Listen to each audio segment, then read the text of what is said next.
പിന്നെ എനിക്ക് ആരേലും പിന്നെ വരാനുണ്ടോ? ഇല്ല. അത് തന്നെയല്ല, ഇനി ഒരു കാലത്തും ആണെങ്കിലും ചെയ്യത്തില്ലയോ? അല്ലെന്ന് ഇപ്പൊ ഒരു കാലത്തും ഇതെത്തത്തില്ല. ഓ അങ്ങനെ.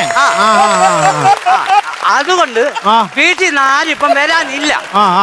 പിന്നുള്ളത് കുറച്ച് ആടാ. ഓ ആളുടെ ആടാ? എന്റെ ആടാ. ദേഷ്യപ്പെടുന്നേ? എടാ എന്റെ ആടാന്ന്. ഓ അങ്ങനെ.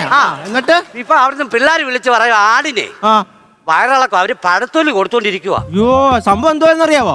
ഈ പഴത്തൊലി കൊടുത്തിട്ടേ വയറി പിടിച്ച് കാണത്തില്ല. അങ്ങനൊക്കെ ഉണ്ടോ? പിന്നെ എന്നാ പറയണ്ടായിരുന്നു. ഒന്ന് സൂര്യ ഒന്ന് വിളിക്കട്ടെ. എടി സൂരേ, അവളെ എപ്പോഴും എൻഗേജാ. സൂരേ, എടി ആടിന് നീ പഴത്തൊലി കൊടുക്കുവാന്നോ? കൊടുക്കുമ്പോ അതിന്റെ വയറിന് പിടിച്ചോണം, മുറുക്കി പിടിച്ചോണം കേട്ടോ. അങ്ങനെയല്ല ഞാൻ പറഞ്ഞത്. നിങ്ങൾ ഈ പഴത്തൊലി കൊടുത്തില്ലയോ, അത് ദഹിച്ച് കാണത്തില്ല. തെളിച്ച് പറയണ്ടായിരുന്നോ? സുരേ വെക്കല്ലേടി, ആ പിടി വിട്ടാരെ.